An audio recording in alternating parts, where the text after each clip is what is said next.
విజయవాడలో వైఎస్ జగన్ పర్యటన తీవ్ర ఉత్కంఠ రేపుతోంది. ఇబ్రహీంపట్నంలోని మాజీ మంత్రి జోగి రమేష్ నివాసానికి చేరుకోనున్న జగన్ ఇటీవల దాడికి గురైన ఆయన కుటుంబ సభ్యులను పరామర్శించనున్నారు. అయితే జగన్ పర్యటనపై పోలీసులు భారీగా ఆంక్షలు విధించారు. రూట్ మ్యాప్ మార్పు, నేతల అడ్డంకితులతో ఇబ్రహీంపట్నం పరిసర ప్రాంతంలో హైటెన్షన్ నెలకొంది. మరోవైపు అటు జోగి రమేష్ ఇంటి వద్ద భారీ బందోబస్తు నిర్వహించారు. ఇక ఇదే అంశానికి సంబంధించి మోర్ అప్డేట్స్ మా AP input editor Narendra live ద్వారా అందిస్తారు. నరేంద్ర, వైఎస్ఆర్ కాంగ్రెస్ పార్టీ అధినేత మాజీ ముఖ్యమంత్రి జగన్మోహన్ రెడ్డి ఇబ్రహీంపట్నంలోని వైఎస్ఆర్ కాంగ్రెస్ పార్టీ ముఖ్య నాయకుడు మాజీ మంత్రి జోగి రమేష్ నివాసానికి కాసేపు చేరుకోబోతున్నారు. వైఎస్ఆర్ కాంగ్రెస్ పార్టీ ముఖ్య నాయకుడిగా ఉన్నటువంటి జోగి రమేష్ మొన్న చేసినటువంటి కొన్ని వ్యాఖ్యలకు సంబంధించి ఇక్కడ పెద్ద ఎత్తున కొంతమంది ఆ ఇంటి మీద దాడి చేశారు. ఆ దాడి చేసినటువంటి సమయంలో కూడా ఇక్కడ నిప్పు పెట్టడం కూడా జరిగింది. అయితే జోగి రమేష్ మీద దాడి జరిగిన వెంటనే వైఎస్ఆర్ కాంగ్రెస్ పార్టీ ముఖ్య నాయకులు కూడా ఇక్కడికి వచ్చి ఆయనకి భరోసా కల్పించడం జరిగింది. ఒక పక్క వైఎస్ఆర్ కాంగ్రెస్ పార్టీ అధినేత జగన్మోహన్ రెడ్డి కూడా ఈ రోజు మరికాసేపులో జోగి రమేష్ నివాసానికి వచ్చి దాడి ఏ విధంగా జరిగింది ఏంటి అనేది కూడా జోగి కుటుంబ సభ్యులను అడిగి తెలుసుకుంటారు. అనంతరం వాళ్ళని పరామర్శించి పూర్తిగా కూడా భరోసా కల్పించబోతూ ఉంటారు. ఏదైతే వైఎస్ఆర్ కాంగ్రెస్ పార్టీ ప్రస్తుతం పెద్ద ఎత్తున తగిన విధంగా అన్ని ఏర్పాట్లు చేసింది. దానికి సంబంధించి మన ప్రస్తుతం జోగి రమేష్ దగ్గర ఉన్న వైఎస్ఆర్ కాంగ్రెస్ పార్టీ కార్యకర్తలు నాయకులు ఇక్కడికి చేరుకున్నారు. జగన్మోహన్ రెడ్డి ఇక్కడికి వచ్చిన తర్వాత ఇప్పుడు ప్రస్తుతం మనం చూస్తున్నటువంటి ఈ పాయింట్ కి వచ్చి ఇక్కడ నుంచి జోగి రమేష్ ఇంట్లోకి వెళ్తారు.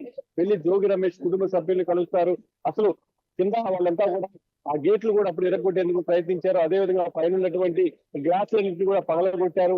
అక్కడే ఆ ఫస్ట్ ఫ్లోర్ లోనే వాళ్ళు ఏదైతే పెట్రోల్ సిస్టంతో దాడి చేసినటువంటి సమయంలో అక్కడ మంటలు అందుకున్నాయి. వాటన్నింటినీ కూడా ఈ రోజు జగన్మోహన్ రెడ్డికి ఇక్కడ జోగి కుటుంబ సభ్యులు కూడా తెలియజేస్తారు. తర్వాత జోగి కుటుంబ సభ్యులు కూడా జగన్మోహన్ రెడ్డికి ఆ రోజు ఉన్నటువంటి వాస్తవ పరిస్థితులను వివరిస్తారు. వాళ్ళందరితో కూడా పూర్తి స్థాయిలో మాట్లాడిన తర్వాత జగన్మోహన్ రెడ్డి పార్టీకి సంబంధించినటువంటి ముఖ్య నాయకులతో కూడా అక్కడ మాట్లాడిన తర్వాత కిందకు వచ్చి ఇక్కడ మీడియాతో కూడా మాట్లాడతారు. ముఖ్యంగా వైఎస్ఆర్ కాంగ్రెస్ పార్టీ నాయకుల మీద ఎందుకు దాడులు జరుగుతున్నాయి, వైఎస్ఆర్ కాంగ్రెస్ పార్టీ నాయకులు చూస్తే ఎందుకు కూటమి ప్రభుత్వం ఈ విధంగా వ్యవహరిస్తుంది, కూటమి నాయకులు ఎందుకు ఈ విధంగా చేస్తున్నారు కూడా జగన్మోహన్ రెడ్డి మీడియానికి మాట్లాడేటువంటి పరిస్థితి అయితే ఉంటుంది. మొత్తంగా ఆంధ్రప్రదేశ్ లో ప్రస్తుతం వైఎస్ఆర్ కాంగ్రెస్ పార్టీ నాయకులకైతే అన్ని ప్రాంతాల్లో కూడా ఇబ్బందికర పరిస్థితులు ఉన్నాయి. కొన్ని చోట్ల వాళ్ళ మీద బయటకు వస్తే ఎలాంటి దాడులు జరుగుతాయనేటువంటి భయానక వాతావరణం కూడా అయితే ఉంది. వాళ్ళంతా కూడా గట్టిగా విమర్శలు చేస్తున్నటువంటి నేపథ్యంలో కూటమి పార్టీలకు సంబంధించినటువంటి నాయకులు కానీ కార్యకర్తలు కూడా అదే విధంగా మాట్లాడుతూ ఉన్నారు. మరి కాసేపులో జగన్మోహన్ రెడ్డి ఇక్కడ ఏదైతే నివాసానికి చేరుకోబోతున్నారు. ఇక్కడికి వచ్చిన తర్వాత